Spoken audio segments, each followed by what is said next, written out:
स्वागत है आप सभी लोगों का गणित विषय को बिल्कुल बेसिक से पढ़ने के लिए। हम लोग अपने पिछले लेक्चर में नाव और धारा यानी बोट और स्ट्रीम ये चैप्टर पूरी तरह से खत्म कर चुके हैं। इसके हम लोगों ने टोटल 4 लेक्चर पढ़े थे और 4 लेक्चर में हमारा बोट एंड स्ट्रीम खत्म हो चुका है। बोट एंड स्ट्रीम से पहले हम लोग speed time and distance chapter पढ़ रहे थे, यानी चाल समय और दूरी ये वाला चैप्टर पढ़ रहे थे, जिसमें हम लोगों ने टोटल 8 लेक्चर अपने खत्म किए थे। इस 8 लेक्चर में हम लोगों ने चाल समय दूरी के सारे कॉन्सेप्ट पढ़ लिए थे, लेकिन फिर भी हमारे एक दो टॉपिक छूट गए थे, बचे रह गए थे। उन्हीं को आज हम कवर करते हैं।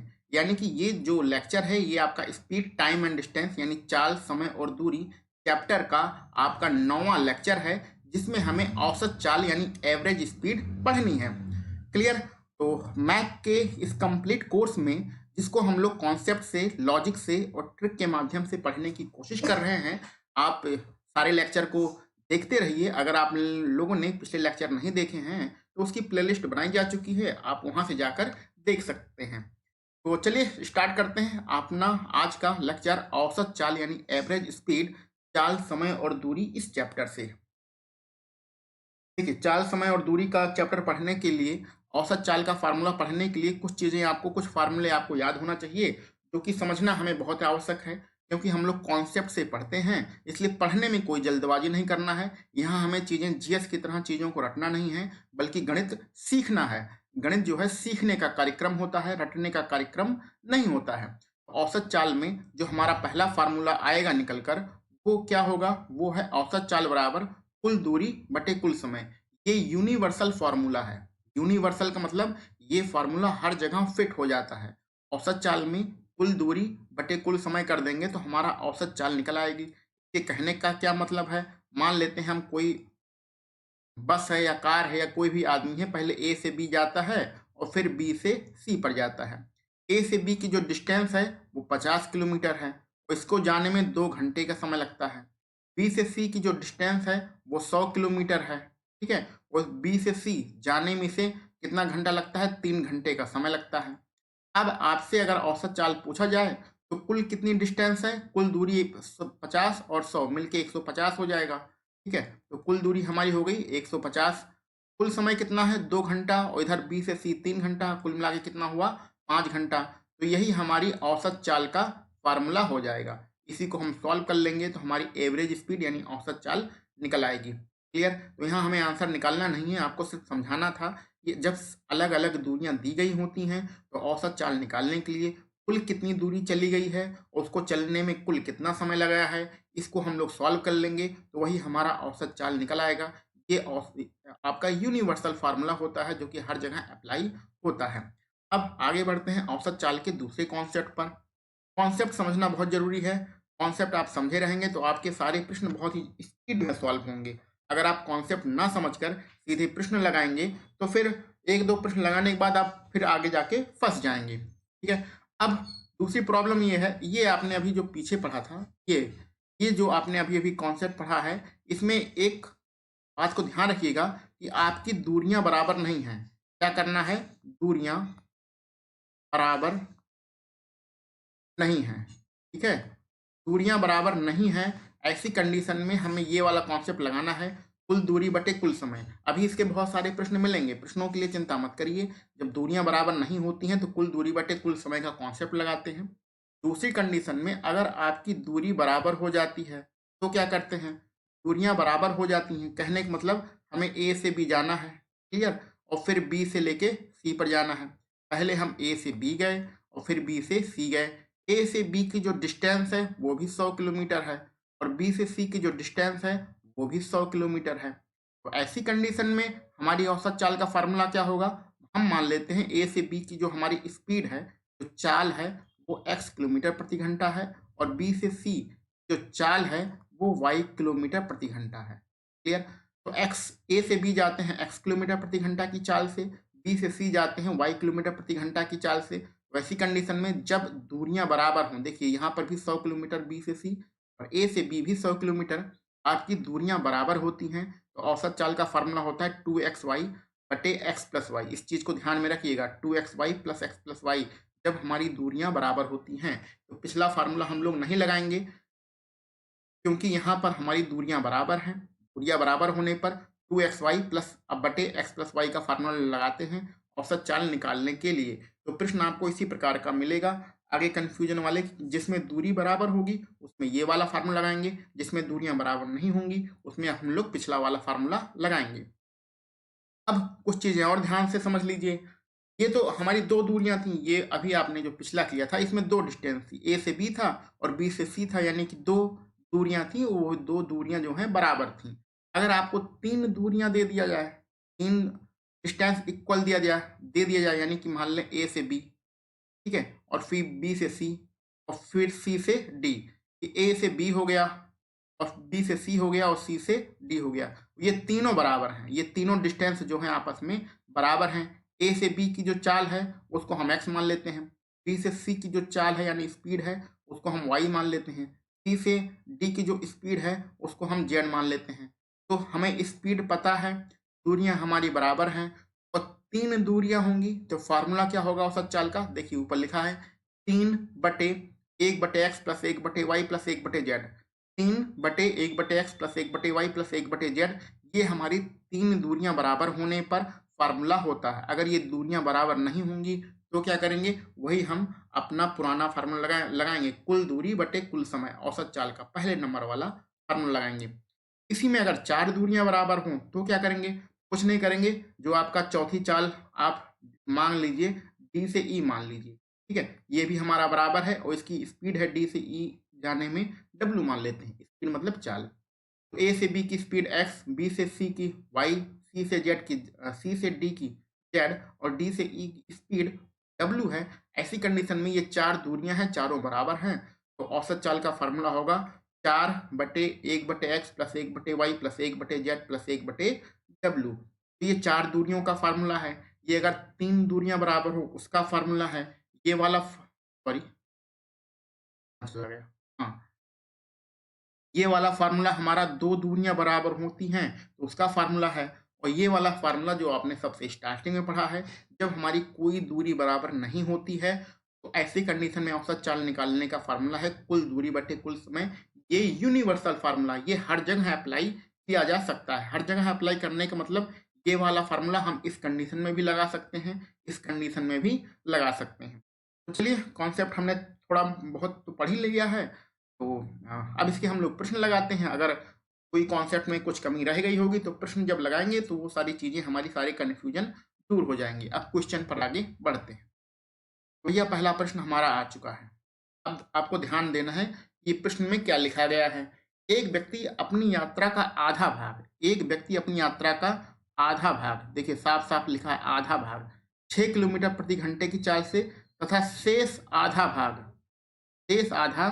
3 किलोमीटर प्रति घंटे की चाल से तय करता है। इसकी औसत चाल क्या होगा। तो औसत चाल का ये बहुत ही आसान सा क्वेश्चन है जिसको आप सॉल्व कर सकते हैं। देखिए आधा भाग यानी आधी दूरी, यहाँ पर शेष आधा भाग यानी आधी दूरी, यानी कि दोनों कंडीशन में दूरियां हमारी बराबर हैं। जैसे कि मान लीजिए उसको ए से बी जाना है, यहाँ ए से बी जाना है, तो पहले आधा भाग वो गया, यहाँ तक गया और फिर आधा भाग यहाँ तक गया, यानी कि दोनों दूरियां आपकी बराबर हैं, दोनों कंडीशन में दूरियां बराबर हैं। पहली चाल कितनी दी गई है, 6 किलोमीटर प्रति घंटा, दूसरी चाल कितना दिया गया है, 3 किलोमीटर प्रति घंटा। तो जब दूरियां बराबर होती हैं तो ऐसी कंडीशन में कौन सा फार्मूला लगाते हैं, ऐसी कंडीशन में फार्मूला हमारा होता है 2xy बटे एक्स प्लस वाई। यही फार्मूला आप लगा दीजिए, आपका आंसर आ जाएगा। तो x का मान पहली चाल 6 है, 2 गुणे 6, दूसरी चाल हमारी 3 है तो दूसरी चाल को हमने 3 माना है, x प्लस वाई यानी 6 प्लस के 3। यही छोटा सा एक फार्मूला लगाना था और बहुत ही छोटा, बहुत ही मौखिक सा ही प्रश्न है। इसको सॉल्व करते हैं, 2 गुणे 6 गुणे 3 और यहाँ बटे में रहेगा 6 3 हो जाएगा 9, 3 से 3 काटेंगे, 3 त्रिका 9, 3 से इस 6 काटेंगे, 3 दूनी 6 और 2 का 2 में गुणा होगा, कितना हो जाएगा 4 किलोमीटर प्रति घंटा हमारा आंसर रहेगा। निशान पहले से ही लगा हुआ है लेकिन उस पर आप मत जाइए, यहाँ पर हमें तो प्रश्न करना सीखना है ना, प्रश्न कैसे किया जाता है, इसमें कौन सा कॉन्सेप्ट यूज हो रहा है, ये हमें ये सीखना है। आंसर निकालने से हमारा कोई मतलब नहीं है, आंसर तो अपने आप आ ही जाएगा। तो आसान प्रश्न है, आगे बढ़ते हैं। दूसरे नंबर का जो हमारा प्रश्न है इसमें लिखा गया है एक बस किसी यात्रा को 12 घंटे में पूरा कर सकती है। भैया एक बस है और टोटल उसे कितना समय लगता है किसी यात्रा को पूरा करने में? 12 घंटे का समय लगता है। कहने का मतलब अगर उसे ए से इस तरह हम लोग मान लेते हैं इस बी पर जाना है, ए से बी पर जाना है, तो उसे जो समय लगता है वो 12 घंटे का समय लगता है। क्लियर? अब आगे बढ़ते हैं। आरंभ में आधी यात्रा 22 किलोमीटर प्रति घंटे की गति से पूरा किया गया, यानी आधा को हम यहाँ मान लेते हैं, ठीक है? आधा हमने इसको मान लिया, ए से इसको सी मान लेते हैं। ए से सी गई है किस स्पीड से? 22 किलोमीटर प्रति घंटे की स्पीड से गई है, ठीक है? आधा गई है। और बाद में आधी यात्रा 26 किलोमीटर, बाद में यहाँ से यहाँ तक यानी आधी यात्रा ये 26 किलोमीटर प्रति घंटे की चाल से तय करती है। ये दो बातें हो गई। आगे बढ़ते हैं। दूरी ज्ञात करना है। अब इसमें देखिए औसत चाल नहीं निकालना है, आपको क्या निकालना है? दूरी ज्ञात करना है कि आपका ए से बी तक कुल कितनी दूरी है। तो ए से बी तक दूरी निकालने के लिए हमें कुल समय तो पता है, यानी कि यहाँ पर हमें कुल दूरी निकालना है, तो यहाँ पर हमें औसत चाल निकालना पड़ेगा। सबसे पहले क्या निकालना पड़ेगा? औसत चाल निकालना पड़ेगा, और तभी आप टी बराबर एस इंटू टी का फार्मूला लगा के दूरी आप निकाल पाएंगे।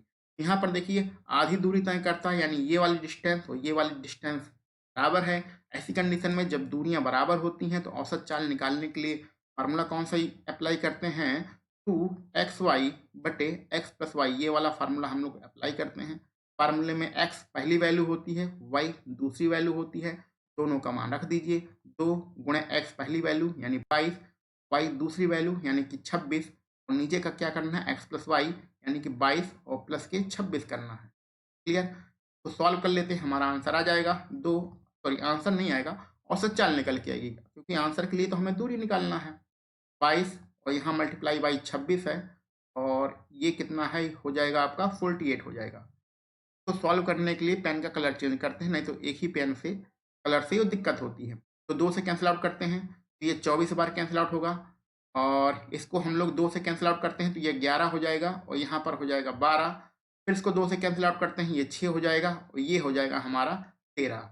तो बचा आपका क्या है? 11 मल्टीप्लाई बाई 13, नीचे बचा है 6। बस इसको आप सॉल्व मत करिए भाई, यही आपकी औसत चाल हो गई। ये आपकी क्या हो गई है? औसत औसत चाल। औसत चाल आपने निकाल लिया है। अब आपको क्या निकालना है? अब आपको निकालना है दूरी। तो दूरी के लिए पूरा आपने चाल समय दूरी पढ़ ही चुके हैं। दूरी के लिए कौन सा फार्मूला यूज करते हैं? दूरी के लिए भैया एक ही फार्मूला हम लोग जानते हैं, टी बराबर एस इंटू टी।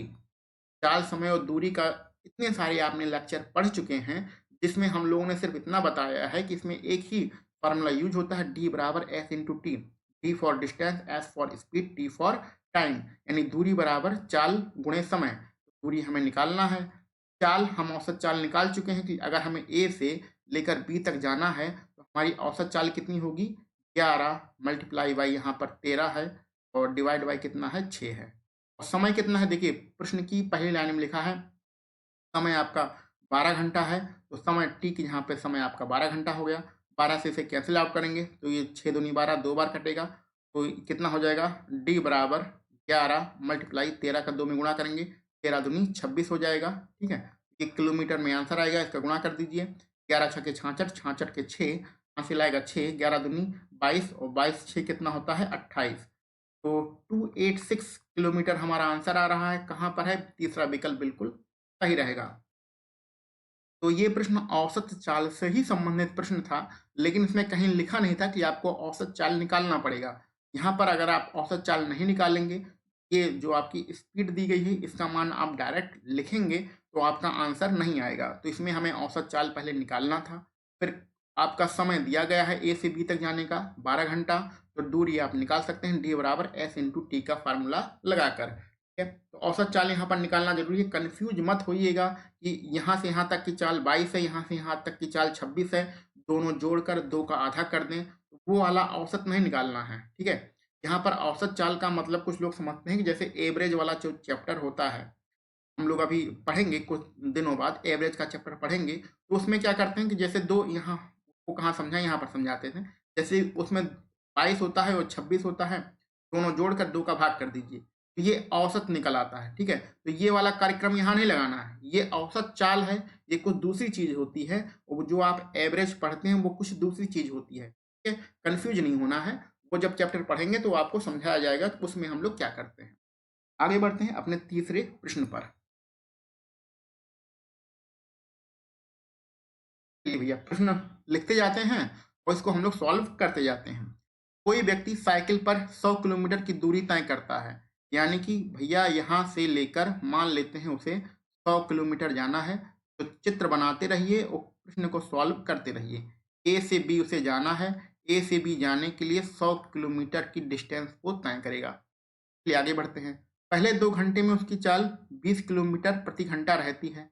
तो मान लेते हैं उसका 2 घंटा यहाँ पर खत्म होता है। ठीक है, यहाँ पर उसका 2 घंटा खत्म होता है, इसको हम लोग सी मान लेते हैं। तो यहाँ से यहाँ तक समय कितना है, 2 घंटा। और ए से सी तक की स्पीड कितनी है, 20 किलोमीटर पर आवर। अब आगे बढ़ो। शेष यात्रा में उसकी चाल 10 किलोमीटर प्रति घंटा है, यानी सी से बी तक वो जाएगा तो 10 किलोमीटर प्रति घंटे की चाल से जाएगा। उसकी औसत चाल क्या होगी, यही हमें निकालना है। ठीक है, तो हमें क्या निकालना है, औसत चाल। औसत चाल। अब थोड़ा सा कॉमन सेंस लगाना है, क्योंकि आप लोग गणित पढ़ रहे हैं, तो बिना गणित में कॉमन सेंस लगाए तो कुछ होने वाला है नहीं। यहाँ पर थोड़ा सा कॉमन सेंस लगाइए और 1 मिनट के लिए हम लोग रुकते हैं।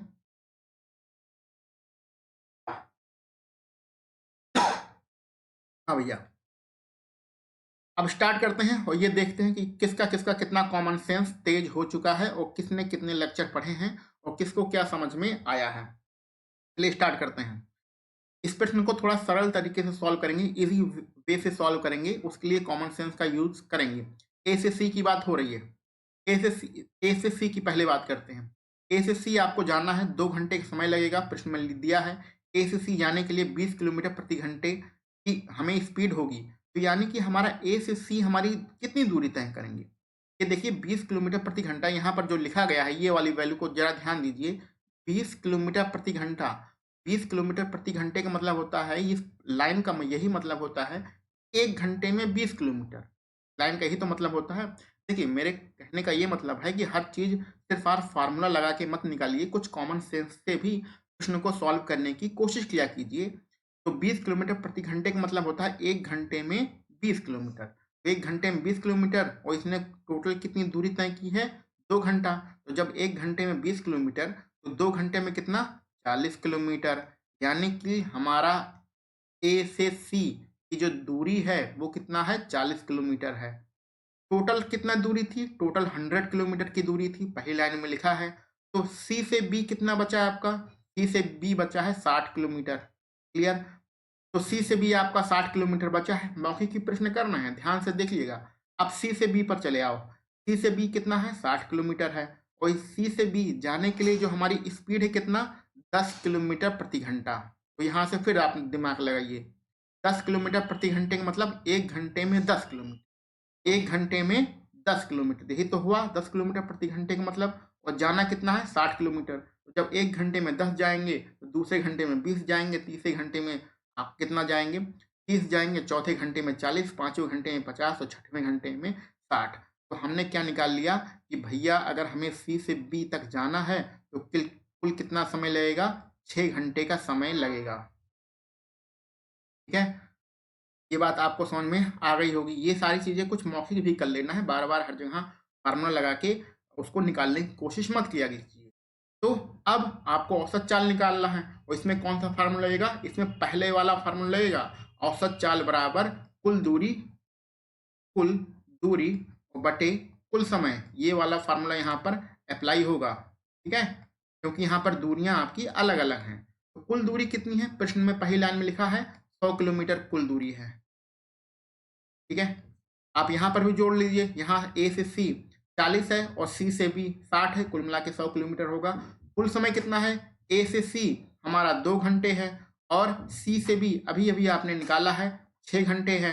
तो ये आपका कुल समय आ गया, कुल दूरी बटे कुल समय हो गया। इसको सॉल्व कर लीजिए, आपका आंसर आ जाएगा। ऊपर रहेगा 100, नीचे रहेगा कितना, 6 2 8, 8 का इसमें भाग करेंगे तो ये 4 का भाग करेंगे तो 25 बटे 2 आएगा और 2 का इसमें भाग करेंगे तो 12 सही 1 बटे 2। किलोमीटर प्रति घंटे आपका आंसर आ जाएगा। तो 12 सही 1/2 पहले ही ऑप्शन में है और निशान भी लगा है। तो निशान लगा है उससे तो हमारा कोई मतलब होना नहीं चाहिए, क्योंकि हमें ये प्रश्न सिर्फ समझना है। तो समझने के लिए ये सारी चीज़ें आपको बताई गई हैं। उम्मीद है ये सारी चीज़ें आपको समझ में आ रही होंगी और बहुत ही अच्छे तरीके से समझ में आ रही होंगी। तो चलिए बढ़ते हैं अपने अगले प्रश्न पर। तो चलिए अगला प्रश्न स्टार्ट करते हैं। एक लड़का अपने बाइसिकल से 10 किलोमीटर की दूरी 12 किलोमीटर प्रति घंटे की चाल से तय करता है। तो इसके कहने का मतलब ये है कि कोई लड़का है, यहाँ पर हम लोग फिगर उसका बनाते हैं। ये 10 स्टार्टिंग में 10 किलोमीटर जाता है। कुल कितनी दूरी तय किया उसने? 10 किलोमीटर। और उसकी चाल कितनी है? 12 किलोमीटर प्रति घंटे की स्पीड से तय करता है। दूरी को हम लोग ए से बी मान लेते हैं, ठीक है। तथा फिर 12 किलोमीटर की दूरी 10 किलोमीटर प्रति घंटे की चाल से चलता है। तो इसके बाद वो कितना जाएगा? इसके बाद वो 12 किलोमीटर जाएगा, यानी कि बी से सी इसको मान लेते हैं। बी से सी कितना जा रहा है? 12 किलोमीटर जा रहा है। किस स्पीड से जा रहा है? 10 किलोमीटर प्रति घंटे की स्पीड से ये जा रहा है। तो पूरी यात्रा में उसकी औसत गति क्या होगी, ये हमें निकालना है। तो प्रश्न पढ़ के आप लोग समझ गए होंगे इसमें कौन सा फार्मूला लगाएंगे। पहला वाला फार्मूला लगाएंगे, औसत चाल बराबर कुल दूरी बटे कुल समय। क्योंकि इसमें डिस्टेंस यानी दूरियां आपकी अलग अलग हैं। यहाँ पर ए से बी 10 किलोमीटर है और बी से सी 12 किलोमीटर है। तो दूरी अलग अलग है, इसलिए आप कुल दूरी बटे कुल समय वाला फार्मूला अप्लाई करेंगे। तो चलिए समय निकालते हैं। ए से बी जाने का जो समय है उसे हम लोग टी1 मान लेते हैं। समय बराबर, यहाँ पर ध्यान दीजिए, आपको याद होगा समय बराबर होता है दूरी बटे चाल। ये फार्मूला आपको याद होगा। वही फार्मूला लगा रहे हैं, ए से बी का निकाल रहे हैं। समय हमने टी1 माना है, तो समय बराबर दूरी बटे चाल। ए से बी जाने के लिए कितनी दूरी है उसकी? 10 किलोमीटर। चाल कितनी है? 12 किलोमीटर प्रति घंटा। तो हमारा जो समय होगा वो 5 बटे हो जाएगा 6। 5 बटे 6 घंटे हमारा समय होगा टी1, ठीक है। अब टी2 निकाल लेते हैं। टी2 यानी कि बी से सी जाने का समय निकाल लेते हैं। समय बराबर दूरी बटे चाल। तो दूरी कितनी है? 12 किलोमीटर। और चाल कितनी है? 10 किलोमीटर प्रति घंटे। हमारा समय कितना होगा? इसको 2 से कैंसिल आउट करेंगे तो हो जाएगा 6 बटे 5 घंटे आपका समय हो जाएगा, ठीक है।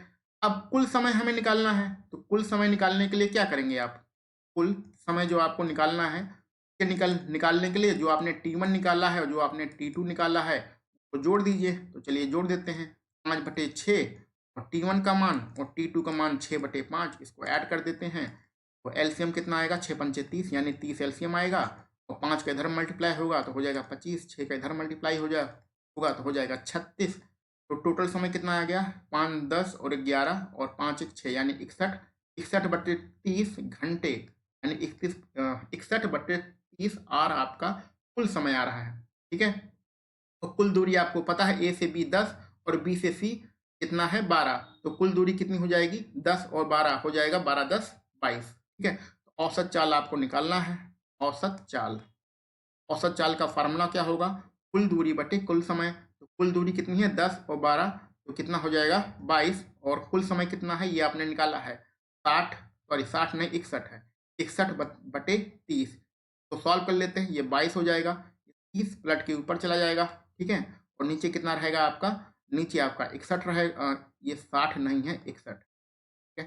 और इसको मल्टीप्लाई करते हैं। 3 दूनी 6, 3 दूनी 6 और यहाँ 0 और डिवाइड बाई 61। अब 61 का भाग देना है। थोड़ा सा अंदाजा लगाइए। थोड़ा सा अंदाजा लगाने का मतलब थोड़ा सा अपना कॉमन सेंस का यूज करिए। जब 61 का 10 बार हम लोग भाग करेंगे तो 610 होता है, यानी 10 बार तो हमारा जाएगा ही। या तो ऑप्शन ए सही होगा या तो ऑप्शन बी सही होगा, यानी पहला या दूसरा ऑप्शन सही हो सकता है। ये तीसरा और चौथा तो हमारा गलत हो जाएगा, ठीक है। अभी हम भाग नहीं कर रहे हैं, सिर्फ अंदाजा लगा रहे हैं कि हमारा कौन सा ऑप्शन जो है सही हो सकता है, या तो पहला या तो दूसरा। तो ये तो हो गया। अब 610 कितना है? यहाँ 660 है। 660 में जब आप 610 बार आपका भाग गया है, घटाएंगे तो कितना रहेगा? आपका 50 आएगा। तो 10 तो पहले से ही आ चुका है, अब 50 आया, दशमलव बढ़ा के इसको कितना कर लेंगे? 500 कर लेंगे। 61 का भाग अब अगर 500 में देंगे तो 4 बार तो नहीं जाएगा, क्योंकि 6 चौक 24, 4 बार करेंगे तो लगभग 240 के आसपास जाएगा। आपको 500 में 61 का भाग करना है, यानी कि आपका लगभग 8 बार जाएगा। तो इस प्रकार 10.8 आपका आंसर सही रहेगा, ये पहला आंसर आपका बिल्कुल गलत हो जाएगा। तो 10.8 किलोमीटर प्रति घंटा आपका आंसर रहेगा। इसको भाग करेंगे तो 10.8 किलोमीटर पर आवर आपका आंसर रहेगा। ऑप्शन नंबर दूसरा बिल्कुल सही रहेगा। यहाँ से आपको भाग नहीं करना है कि 61 नीचे है, इसको देखकर आप डर गए क्या हमारा आंसर आएगा। अब 61 का भाग पहाड़ा तो आता ही नहीं है, तो अंदाजा लगा सकते हैं पहले 10 बार जाएगा, इसलिए ये 2 ऑप्शन कैंसिल। देन आपका यहाँ 500 बचेगा, तो 500 बचेगा तो आपका 4 बार तो जाएगा नहीं, क्योंकि 61 चौके यानी 61 को लगभग अगर 60 मान लें तो 6 चौक 24 यानी लगभग 240 बार जाएगा। हमें तो 500 बार पढ़ना है, 500 में पढ़ना है, तो लगभग 8 बार हमारा जाएगा। इस प्रकार ऑप्शन नंबर दूसरा हमारा बिल्कुल सही रहेगा। तो यहाँ से बार बार हम यही कहते हैं कि मैथ को यानी गणित जो विषय होता है उसको सीखने का विषय होता है, रटने का विषय नहीं होता है। जिस तरह बहुत सारे स्टूडेंट जीएस रटते हैं सुबह शाम, उसी तरह मैथ भी रटने की कोशिश करते हैं। तो ऐसे स्टूडेंट के लिए थोड़ा बहुत जो आसान सवाल होता है उसको लगा लेते हैं, बाकी फिर आगे जाके फंस ही जाते हैं। तो ये सारी चीज़ें आपको नहीं करना है। आगे बढ़ते हैं अपने अगले प्रश्न पर। अगला प्रश्न भी सेम इसी कॉन्सेप्ट पर आधारित प्रश्न है, इसलिए इसको जल्दी से हम लोग निपटाते हैं। कोई बस 3 घंटे में 150 किलोमीटर की यात्रा तय करती है, तो इसको पहले ग्राफ से हम लोग बना देते हैं। मान लेते हैं भैया कि ये 3 घंटे का समय हुआ, घंटा लिखा है, ठीक है। ये ए से बी हमारी दूरी है और किलोमीटर भी आपको दिया गया है कितना, 150 किलोमीटर। ए से बी जाना है, 3 घंटे में 150 किलोमीटर चले गए। अब आगे बढ़ते हैं। अगले 2 घंटे में 60 किलोमीटर प्रति घंटे की चाल से यात्रा करती है। अगले 2 घंटे यानी कि बी से सी। अब बी से सी जाते हैं, तो बी से सी जाने में कितना समय लगा, 2 घंटे का समय लगा। और हमारा यहाँ पर दूरी नहीं दी गई है, हमारी यहाँ पर स्पीड दी गई है। बी से सी की चाल कितनी है, 60 किलोमीटर प्रति घंटे है। क्लियर। ए से बी की दूरी हमें पता है और बी से सी की हमें क्या पता है, चाल पता है। हमें बस की औसत चाल निकालना है, औसत चाल हमें निकालना है, ठीक है। अब यहाँ पर आप ध्यान दीजिएगा, आपकी जो दूरियां हैं वो अलग अलग हैं, तो आप दूसरा वाला फार्मूला यूज नहीं करेंगे, पहला वाला फार्मूला यूज करेंगे, औसत चाल बराबर कुल दूरी बटे कुल समय। तो इसको समझाने के लिए पेन का थोड़ा सा कलर चेंज करते हैं, फिर आपको बताते हैं। ए से बी का तो हमारा मामला फिट है, क्योंकि हमें समय भी पता है और दूरी 150 किलोमीटर भी पता है। लेकिन बी से सी का मामला अभी फिट नहीं है, इसको फिट करते हैं। देखिए ये सारी चीज़ें आप समझ चुके हैं, जल्दी से कर सकते हैं। ये 60 किलोमीटर प्रति घंटे का मतलब होता है 1 घंटे में 60 किलोमीटर। 60 किलोमीटर प्रति घंटे का मतलब 1 घंटे में 60 किलोमीटर। और बी से सी जाने में कितना लगा है, 2 घंटे का समय लगेगा है। 1 घंटे में अगर 60 किलोमीटर जाएगी तो 2 घंटे में कितना जाएगा, 120 किलोमीटर जाएगा। कॉमन सेंस है, कोई फार्मूला लगा के तो यहाँ आप यूज करना नहीं है आपको। 1 घंटे में 60 किलोमीटर, तो कुल समय कितना बी से सी के लिए, 2 घंटा। 2 घंटे में 120 किलोमीटर, कॉमन सेंस की बात है। क्लियर। अब आपका प्रश्न सॉल्व हो गया है। औसत चाल निकालना है, औसत चाल में होता है कुल दूरी बटे कुल समय। तो ए से बी की दूरी कितनी है, 150 किलोमीटर। बी से सी अभी अभी आपने निकाला है 120 किलोमीटर। तो ये तो आपका दूरी निकल आया, कुल दूरी बटे कुल समय। कुल समय कितना है, ए से बी का समय 3 घंटा और बी से सी का समय 2 घंटा। कुल समय कितना हो गया आपका, 5 घंटा हो गया है। सॉल्व कर लीजिए, आपका आंसर आ जाएगा। 150 में 120 जोड़ेंगे तो 250 यानी 270 हो जाएगा, ठीक है। और इसमें 3 2 5, 5 का भाग करेंगे तो आपका किलोमीटर पर आवर में आंसर आ जाएगा।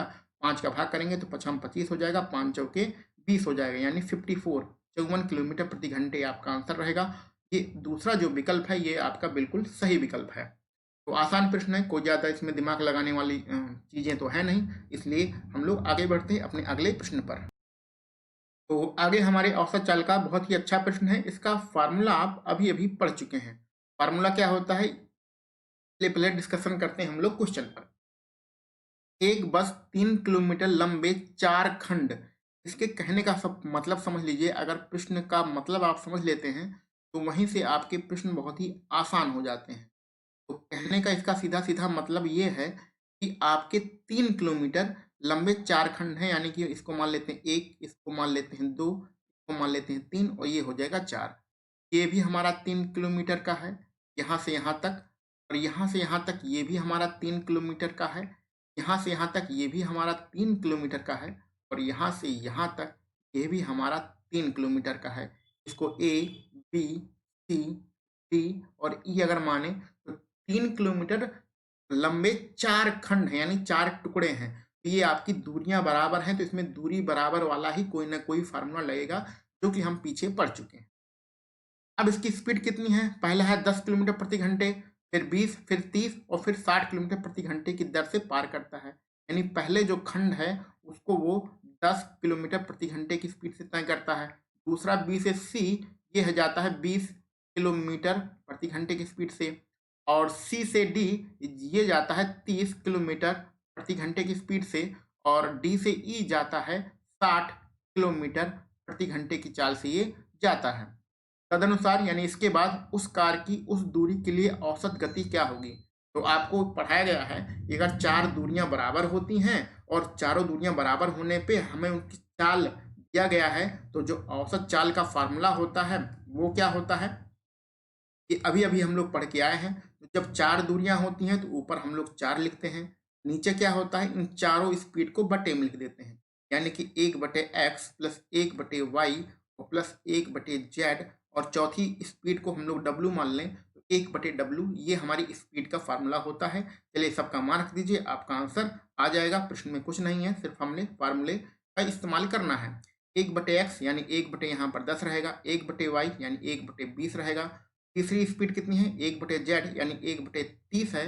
और चौथी वाली स्पीड 1/w यानी 1/4 स्पीड हमारी 60 है। इसको सॉल्व करते हैं, ये 4 तो ऊपर रहेगा ही, नीचे क्या हो जाएगा? नीचे हमारा जो एलसीएम लेंगे, एलसीएम आएगा 60, तो नीचे क्या होगा ध्यान से देखिए।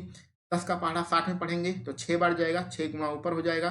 6 प्लस 20 का पहाड़ा 60 में पढ़ेंगे 3 बार जाएगा, 3 गुना ऊपर होगा 3। 30 का पहाड़ा 60 में पढ़ेंगे 2 बार जाएगा, 2 गुना ऊपर होगा। 60 का पहाड़ा 60 में पढ़ेंगे 1 बार जाएगा, 1 गुना ऊपर होगा। इसको हम लोग सॉल्व करते हैं कि 60 पलट कर ऊपर चला जाएगा तो हो जाएगा 4 गुणे आपका कितना होगा 60, और नीचे कितना बचा? 6 3 आपका 9, 9 1 10 और 10 2 12। सॉल्व करते हैं, 12 पंचे 60 और 5 का 4 में मल्टीप्लाई करेंगे तो हो जाएगा 20। यानी कि औसत चाल आपके निकल के आ गई 20 किलोमीटर प्रति घंटा। ये तीसरा विकल्प आपका बिल्कुल सही था। में कुछ नहीं करना है, सिर्फ आपको फार्मूले का इस्तेमाल करना है और आपका आंसर आ जाएगा। तो उम्मीद है सारी चीज़ें क्लियर होंगी। आगे बढ़ते हैं अपने अगले प्रश्न पर। और हमारा जो अगला प्रश्न आ चुका है बहुत ही अच्छा प्रश्न है। अगर ये एग्जाम में मिल जाए तो इस प्रश्न को छोड़ दीजिएगा। और छोड़ क्यों दीजिएगा? क्योंकि कम से कम आपको 1 मिनट लगेगा इस प्रश्न की कैलकुलेशन करने में, लेकिन हम इसको थोड़ा सा कैलकुलेशन जल्दी करने की कोशिश करते हैं। प्रश्न आसान है, कोई कठिन नहीं है। ऐसा नहीं कि हमने कह दिया छोड़ दीजिएगा तो आप छोड़ के चले आइए। प्रश्न में पढ़ते हैं, प्रश्न पढ़ते जाएंगे, उसका जो ग्राफ होगा यानी चित्र होगा हम बनाते जाएंगे। कोई व्यक्ति 60 किलोमीटर की दूरी रेल द्वारा 80 किलोमीटर प्रति घंटे की गति से, यानी कि सिर्फ इतना पढ़ते हैं, ठीक है, 600 किलोमीटर जाता है। तो मान लेते हैं यहाँ से हमारी यात्रा स्टार्ट करना है, तो हम लोग ए मान लेते हैं। पहले कितना गया? 600 किलोमीटर गया, ठीक है, और किस स्पीड से गया? 80 किलोमीटर प्रति घंटे की स्पीड से गया और ये बी पर पहुंचा है। अब आगे बढ़ते हैं। आगे क्या है? 800 किलोमीटर की दूरी जहाज से 40 किलोमीटर प्रति घंटे की गति से तय करता है। तो आगे में क्या है? 800 किलोमीटर जाना है, तो इसके आगे ये जहाज पर बैठेगा और 800 किलोमीटर जाएगा, ठीक है। और स्पीड क्या होगी? जहाज से 40 किलोमीटर प्रति घंटे, तो 40 किलोमीटर प्रति घंटे इसकी स्पीड होगी। अब ये पहुंच गया है सी पर। सी के आगे क्या है भैया? और 500 किलोमीटर की दूरी हवाई जहाज से, ये पानी का जहाज था, अब हमारा हवाई जहाज आएगा, ठीक है। 500 किलोमीटर जाना है, तो हम छोटा छोटा बना रहे हैं, आप लोग ध्यान दीजिएगा। ये 500 किलोमीटर हो जाएगा, ठीक है, क्योंकि यहीं पर हमें सॉल्व भी करना है ना, इसलिए छोटा बना रहे हैं। और 500 किलोमीटर जब जाता है तो उसकी स्पीड कितना होता है? 400 किलोमीटर प्रति घंटा। हमारी स्पीड है 400 किलोमीटर प्रति घंटा। अब आगे की कहानी भी बची है। क्या बची है? तथा 100 किलोमीटर की दूरी कार से। अब 100 किलोमीटर जो बचा है वो कार से तय करता है, स्पीड कितनी होगी? 50 किलोमीटर प्रति घंटा। यहीं पर बना देते हैं, ये 100 किलोमीटर मान लेते हैं, ठीक है, और ये है डी, और वो जाएगा ई तक, डी से ई तक, तो स्पीड क्या होगी? 50 किलोमीटर प्रति घंटा। 50 किलोमीटर प्रति घंटा ये स्पीड रहेगी। पूरी दूरी को तय करने में उसकी औसत गति क्या है ये निकालना है। घबराइएगा नहीं, प्रश्न बड़ा नहीं है, बहुत ही आसान प्रश्न है। इसको हम लोग तुरंत अभी यहीं पर सॉल्व कर देते हैं, ठीक है। अब सॉल्व करने के लिए हम लोग पेन का थोड़ा सा कलर चेंज करते हैं, नहीं तो एक ही कलर से टेन मिक्स हो जाते हैं तो कहाँ पर हमने क्या किया है समझ में नहीं आता है। देखिए, पहले अलग अलग दूरियों के लिए बात करेंगे और फार्मूला कौन सा इस्तेमाल करेंगे। फार्मूला हम लोग ये इस्तेमाल करेंगे समय बराबर दूरी बटे चाल, ये वाला फार्मूला इस्तेमाल करेंगे। ठीक है, आपको हर कंडीशन के लिए दूरी दी गई है, हर कंडीशन के लिए चाल यानी स्पीड दिया गया है। पहले ए से बी की बात करिए। ए से बी का हम लोग समय मान लेते हैं T1। ठीक है, T1 समय मान लेते हैं। ए से बी की दूरी कितनी है 600 किलोमीटर है। चाल कितनी है 80 किलोमीटर प्रति घंटा। दूरी बराबर चाल गुणे समय बराबर क्या होता है दूरी बटे चाल। इसको सॉल्व कर लेंगे तो हमारा समय निकल आएगा। ठीक है, इसमें हम लोग 4 का भाग करेंगे तो T1 बराबर हो जाएगा 15/2। क्लियर। अब T2 निकालते हैं। बी से सी की बात करिए। बी से सी जाना है तो कितना जाना है 800 किलोमीटर जाना है। तो T2 इसको समय T2 मान लेते हैं। कितना जाना है 800 किलोमीटर जाना है। किस स्पीड से जाना है 40 किलोमीटर प्रति घंटे की स्पीड से जाना है। जीरो जीरो कैंसिल और 4 दूनी 8 यानी कैंसिल करेंगे तो कितना घंटा लगेगा आपका 20 घंटा। T2 निकल आया। T3 सी से डी के लिए बात करते हैं तो T3 निकलेगा। ठीक है, T3 में कितना जाना है आपको 500 किलोमीटर जाना है। किस स्पीड से जाना है 400 किलोमीटर प्रति घंटा। हवाई जहाज से जा रहा है ना तो बहुत ज़्यादा स्पीड है। ये जो 2 जीरो तो 2 जीरो आपका कैंसिल आउट हो जाएगा। T3 कितना निकल आएगा 5/4, ये आपका T3 निकल आया। अब T4 की बात करते हैं डी से ई के लिए तो ये हो जाएगा T4। ये दिख रहा होगा आपको। कितना जाना है 100 किलोमीटर जाना है। ठीक है, स्पीड क्या होगी 50 होगी। जो T4 की वैल्यू रहेगी वो कितना होगा आपका 2 घंटा। तो ए से बी, बी से सी, सी से डी और डी से ई आपने सारे समय निकाल लिए हैं। तो सारे समय निकालने के बाद आपको पता है यहाँ पर हमें कौन सा फार्मूला लगाना है कुल दूरी बटे कुल समय। तो कुल समय आप निकाल लीजिए कितना है। तो यानी कुल समय निकालने के लिए इन चारों को जोड़ना पड़ेगा। तो चलिए जोड़ देते हैं। 15/2 प्लस के यहाँ पर रहेगा 20 और प्लस के यहाँ रहेगा 5/4 और यहाँ पर कितना है 2। इसको जोड़ते हैं। एलसीएम क्या होगा भैया एलसीएम 4 होगा। इसको बताने की जरूरत तो है नहीं। एलसीएम 4 कैसे होगा क्योंकि यहाँ पर 2 है यहाँ पर 4 है। एलसीएम आपका 4 ही आएगा। आप इसको सॉल्व करते हैं। 2 को पढ़ा 4 में पढ़ेंगे 2 बार जाएगा। 2 गुणा ऊपर 15 में करेंगे तो कितना हो जाएगा 30 हो जाएगा। यहाँ 20 में कुछ है नहीं तो यानी 1 माना जाएगा। 1 का पढ़ा 4 में पढ़ेंगे 4 बार जाएगा। 4 गुणा ऊपर करेंगे तो कितना हो जाएगा 80 हो जाएगा। 4 पढ़ा 4 में 1 बार जाएगा यानी यहाँ 5 ही रहेगा। यहाँ 2 के नीचे कुछ है नहीं तो 1 माना जाता है। 1 का पढ़ा 4 में पढ़ेंगे 4 बार जाएगा और 4 दूनी कितना हो जाएगा 8 हो जाएगा। इसको सॉल्व करेंगे 20 30 और 80 110 और 5 110 5 115 और 8 कितना हो जाएगा 123 123 बटे कितना है 4। ये कुल घंटा आपका समय निकल आया है। ठीक है, अब हमें कुल दूरी निकालना है। कुल दूरी, चलिए कुल दूरी निकालिए। तो यहीं पर जोड़ लेते हैं। ये कुल दूरी ए से बी 600 फिर 800 फिर 500 और फिर 100 कितना हो जाएगा 600 और 800 हो गया आपका 1400। 14 और 5 हो गया 19 और 19 में 100 जोड़ेंगे तो हो जाएगा आपका 2000। तो 2000 किलोमीटर हमारी कुल दूरी है। ठीक है, अब आपको क्या निकालना है औसत चाल का फार्मूला लगाना है। तो औसत चाल का फार्मूला लगाने के लिए उस जगह को खाली करना पड़ेगा। तो कहाँ पर खाली करें इसको ही मिटाते हैं, ये बचा है बेचारा। ठीक है, अब हम लोग पेन का यूज करते हैं और औसत चाल का फार्मूला यहाँ फार्मूला नहीं लिख रहे हैं। कुल दूरी बटे कुल समय का हम लोग फार्मूला लगाएंगे। तो कुल दूरी कितनी है आपका 2000 किलोमीटर है। ठीक है, और कुल समय कितना है ये आपका है 123 123 डिवाइड बाई 4। कुल दूरी औसत चाल बराबर कुल दूरी बटे कुल समय। तो ये हो जाएगा 2000। 4 पलट के ऊपर चला जाएगा। ठीक है, और नीचे कितना रहेगा 123। तो 4 का इसमें मल्टीप्लाई करेंगे तो हो जाएगा 8000। ठीक है, और नीचे कितना है 123 यानी कि 123 नीचे हमारा 123 आएगा। 123 से तो कोई संख्या कटती नहीं है। तो अगर जरा ऑप्शन पे जरा ध्यान दीजिए, ये दूसरा वाला और तीसरा वाला दूसरा और चौथा बिल्कुल गलत हो जाएंगे। अब नीचे क्योंकि 123 है तो या तो पहला सही होगा या तो हमारा तीसरा सही होगा। क्लियर। अब आपको भाग करना है। अब आपको भाग करना है 123 का भाग करना है। अब यहाँ पर घबराने की कोई जरूरत नहीं है। 123 का भाग हम लोग यहाँ कर लेते हैं। घबराने की बिल्कुल जरूरत नहीं कि 123 का पहाड़ा तो आता नहीं है। ठीक है, कैसे इसको सॉल्व करेंगे देख लीजिए। 8000 में भाग करना है हमें। इसका करना है 123 का करना है। देखिए ऑप्शन की मदद से करेंगे, जरूर नहीं कि अपना दिमाग लगाइए। ऑप्शन पे ध्यान दीजिए क्योंकि आपको टिक लगाने का नंबर मिलता है, अपनी ज्ञान दिखाने का नंबर नहीं मिलता है। यहाँ पर देखिए ये 65 है यानी 65 बार गया है और ये 60 है यानी 60 बार गया है। 23 का पहाड़ा 8000 में 6 बार तो जाएगा ही क्योंकि दोनों के आगे 6 लिखा ही है। ठीक है। अब ऑप्शन ए और यानी पहला ऑप्शन और तीसरे ऑप्शन में से कौन सा सही होगा, हमें इस पर दिमाग लगाना है, अपने आंसर निकालने पर दिमाग नहीं लगाना है। तो 6 बार जाएगा, तो 6 का पहाड़ा 123 में पढ़िए, देखिए कितनी बार जाता है। 6 त्रिक हो जाएगा 18 और 6 दूनी 12 हो जाएगा 13 और 6 कम 6 हो जाएगा 7। 738 आया, 800 में से घटाइए, यहाँ 2 बचेगा, यहाँ 6 बचेगा, ये जो जीरो भी पीछे बचा है आपने इसको उतारा तो हो गया 620। अब 123 का पहाड़ा 620 में कितनी बार जाएगा? देखिए ये तो कह रहा था कि 123 का पहाड़ा 60 बार जाएगा, 60 बार तो नहीं जाएगा ना, यानी कि ये सॉरी ये तीसरा वाला विकल्प, ये तीसरा वाला विकल्प भी आपका गलत हो गया, क्योंकि यहाँ पर 60 लिखा है, 60 बार नहीं जाएगा। 123 का पहाड़ा 620 में कम से कम 4-5 बार तो जाएगा ही, 0 बार थोड़ी ना जाएगा, तो 4-5 बार जाएगा ही। इस प्रकार आपका पहला ऑप्शन बिल्कुल सही रहेगा, यानी कि यहाँ पर 65 तो आएगा ही, बटे में क्या आएगा उससे हमें मतलब नहीं है। 4-5 बार तो 123 का पहाड़ा 620 में 4-5 बार तो जाएगा ही, तो ऑप्शन नंबर पहला ही आपका बिल्कुल सही है। एग्जैक्ट आंसर निकालने की कोशिश मत करिएगा, कैलकुलेशन करने का यहाँ पर आपको कोई ज़रूरत नहीं है। लेकिन अभी आप पहली बार मैथ पढ़ रहे हैं, बेसिक से पढ़ रहे हैं, इसलिए मैं यही कहूँगा कि आप कैलकुलेशन जरूर कर लीजिएगा और एग्जैक्ट आंसर निकाल लीजिएगा। लेकिन अगर इस प्रश्न को आप परीक्षा में करेंगे तो वहाँ पर पूरा सॉल्व करने की जरूरत नहीं है, ऑप्शन ढूंढने की जरूरत है कि आपका कौन सा ऑप्शन सही हो जाएगा।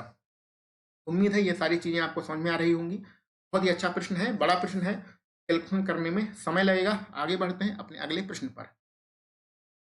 ये हमारा आज का आखिरी प्रश्न है और ये प्रश्न भी बहुत ही बढ़िया है, थोड़ा घुमावदार प्रश्न है। प्रश्न को पहले ध्यान से पढ़ते हैं। पहले मिनट में एक रेलगाड़ी 500 मीटर जाती है, यानी कि यहाँ पर हम लोग अगर चित्र बनाएं तो पहले पूरी लाइन बना लेते हैं, लाइनें बार बार टेढ़ी हो जाती है। पहले मिनट में यानी यहाँ से यहाँ तक हम लोग मान लेते हैं ए से बी 1 मिनट का समय लगता है और कितना जाता है 500 मीटर। अब देखिए ध्यान से पढ़िएगा, ये जो है 500 मीटर में है और समय किस में है, मिनट में है। तो मिनट में हमारा जो स्पीड आती है, जो चाल आती है, वो मिनट में तो आती नहीं है, वो सेकंड में आती है। तो इसलिए जहां भी मिनट लिखा रहेगा तो उसको हम लोग सेकंड में कन्वर्ट कर लेते हैं। तो ए से बी जाने के लिए उसको कितना समय लगेगा, 60 सेकंड का समय लगेगा। अब मिनट को ना लिख के हम बार बार सेकंड लिखेंगे, क्योंकि उसी कंडीशन में हमारी जो चाल होगी वो मीटर प्रति सेकंड में निकल के आएगी। अब आगे कंडीशन क्या दिया रहा है, अगले 4 मिनट यानी अगले 4 मिनट तक क्या होगा, प्रत्येक मिनट में पहले मिनट से 125 मीटर अधिक यात्रा करती है। ये बहुत ही अच्छी लाइन है। कहने का मतलब ये हमारा ए से बी 1 मिनट का टाइम हो गया, जब अगला मिनट आएगा तो ये 500 नहीं जाएगी बल्कि 125 और ज़्यादा जाएगी। फिर अगला मिनट आएगा तो उससे भी 125 ज़्यादा जाएगी। कहने का मतलब क्या है, ए से बी गए 500 मीटर गए, हमें 1 मिनट यानी 60 सेकंड का समय लगा। अगला हम बी से सी जाएंगे, तो अगले में जब हम बी से सी जाएंगे तो अगला मिनट चालू होगा, तो अगला मिनट यानी फिर हमारा 60 सेकंड चालू होगा। ठीक है। अब हम बी से सी जाने में हमें 500 नहीं जाएंगे, 125 ज़्यादा जाएंगे, तो कितना जाएंगे, 625 मीटर जाएंगे। क्लियर। अब सी से डी जाना है, यहाँ से 4 मिनट आगे जाना है। ये हो गया एक, पहले आप 4 मिनट बना लीजिए, ये हो गया एक, ये हो गया आपका 2, ये हो गया 3 और ये हो गया आपका 4। 4 मिनट आपने बना लिया। बी से सी, सी से डी, डी से आपका ई और ई से आपका एफ। 4 मिनट आपके बना लिया। पहले ए से बी गए 500, फिर बी से सी गए कितना, 625। अब 125 25 बढ़ाता जाना है। ठीक है। सी से डी पे जाइए तो फिर 125 बढ़ेगा, तो कितना हो जाएगा, 750 हो जाएगा। ठीक है। डी से ई पर जाएंगे, फिर आपका 125 बढ़ेगा, तो कितना होगा, 850, 875, 875 हो जाएगा। और ई से एफ जाएंगे, फिर आपका 125 मीटर बढ़ जाएगा, तो फिर कितना हो जाएगा, 1000 मीटर। उम्मीद है ये सारी चीज़ें समझ में आ रही होंगी। ये सारी जो दूरियां हैं 1 मिनट में तय की गई हैं, यानी सी से डी जाएंगे तब भी आपका 60 सेकंड लगेगा। ठीक है। डी से ई जाएंगे तो उस कंडीशन में भी आपका 60 सेकंड लगेगा। ठीक है। और ई से एफ जाएंगे उस कंडीशन में भी आपका 60 सेकंड लगेगा। क्लियर। तो हर कंडीशन में 60 सेकंड यानी 1 मिनट का ही समय लग रहा है, लेकिन दूरियां आपकी 125 किलोमीटर बढ़ती जा रही हैं और अगले 4 मिनट यानी डी के बाद 4 मिनट की दूरी लेना है, यानी 4 बार आपको 60-60 सेकंड लेना है। तो ये आपने दूरियां लिख ली हैं। पेन का कलर चेंज करते हैं यहाँ से। तो यानी ए से बी आपको पता है 500, बी से सी पता है 625, सी से डी आपको पता है 750 और डी से ई आपको पता है 875 और ई से एफ आपको पता है 1000 मीटर। और ये आपको समय दिया गया है, तो यहाँ से आप कुल दूरी निकाल सकते हैं। कुल दूरी आराम से निकाल लीजिए, कितना है भैया, कुल दूरी निकालिए। चलिए पहले जोड़ लेते हैं। तो ये हो जाएगा 500 और प्लस के 625 और प्लस के 750 और यहाँ नीचे लिख देते हैं प्लस के 875 और प्लस के आपका 1000। चलिए इसको जोड़ते हैं। पहले इकाई के अंक को जोड़ेंगे तो 5 5 10, 10 के 0 हासिल आएगा 1। अब दहाई के अंक को जोड़ेंगे तो यहाँ 7 है, 7 और 5 12 और 12 2 हो जाएगा 14, 14 1 हासिल हो जाएगा 15 हासिल आएगा 1। अब सैकड़े के अंक को जोड़ते हैं, 5 1 6 और 6 6 12 और 12 और 7 कितना हो जाएगा, 6 दूनी 12 और 1 सॉरी 5 क्या कह रहे हैं हम भी, 5 1 6 और 6 6 12 और 12 7 हो जाएगा 19 और 19 और 8, यहाँ इसको 8 भी जोड़ना है तो हो जाएगा 27, 27 के रहेगा 7 हासिल आएगा कितना 2 और ये सैकड़े वाला अंक जोड़ेंगे तो हो जाएगा 3। कितना मीटर आपकी कुल दूरी आएगा। कुल समय कितना होगा, कुल समय हमें सेकंड में ही लिखना है। ये भी 60, ये भी 60, ये भी 60, ये भी 60, ये भी 60, कुल कितना हो गया, ये 5 बार है तो 6 पंचे 30 यानी 300 सेकंड हो गया। ठीक है, इसमें तो कोई जोड़ने वाली बात है नहीं। 6 बार आप 6 60 60 आपका कितना है, 5 बार है तो 6 पंचे 30 कर दीजिए, 300 सेकंड आ गया। औसत चाल निकालने के लिए फॉर्मूला क्या होता है, आपको सब रटा है। औसत चाल बराबर होती है कुल दूरी बटे कुल समय। कुल दूरी कितनी है 3750, कुल समय कितना है 300। लेकिन अब ध्यान दीजिएगा, ये आंसर किस में आएगा, मीटर प्रति सेकंड में आएगा। आपको आंसर किस में चाहिए, किलोमीटर प्रति घंटे में चाहिए। तो इस मीटर प्रति सेकंड को किलोमीटर प्रति घंटे बनाने के लिए क्या करते हैं, 18/5 से गुणा करते हैं। ये वाला कॉन्सेप्ट आपको चाल समय और दूरी के पहले लेक्चर में समझाया गया है। चलिए इसको सॉल्व कर लेते हैं, आपका तुरंत आंसर आ जाएगा। 0 से 0 यहाँ पर कैंसिल आउट हो जाएगा। 6 त्रिक 18 और 6 पंचे 30, ये हो जाएगा 50 25, 25 को इसको कैंसिल आउट करिए, 25 से कम 25, 12 बचेगा, 25 पंचे 125, यहाँ 15 है, यहाँ 3 है, 15 और 3 का गुणा करेंगे तो कितना आ जाएगा 45। तो 45 किलोमीटर प्रति घंटे आपका आंसर रहेगा। आपका दूसरा वाला विकल्प बिल्कुल सही है। तो बहुत ही अच्छा प्रश्न था, कन्फ्यूजन वाला प्रश्न था और जिसको बहुत ही सिंपल वे से सॉल्व किया गया है। उम्मीद है ये आपको चीजें समझ में आ रही होंगी। तो आज के लिए हम लोग बस इतने ही प्रश्न रखते हैं। इसके आगे के प्रश्न हम लोग अपने अगले लेक्चर में सॉल्व करेंगे। अगले लेक्चर में हम लोग स्पीड, टाइम और डिस्टेंस यानी चाल, समय और दूरी वाले चैप्टर के कुछ महत्वपूर्ण प्रश्न लगाएंगे और जिसको सॉल्ट मेथड से सीखने की कोशिश करेंगे। तो चलिए मिलते हैं हम लोग अपने अगले वीडियो में। लेक्चर देखने के लिए आप सभी लोगों को बहुत बहुत धन्यवाद।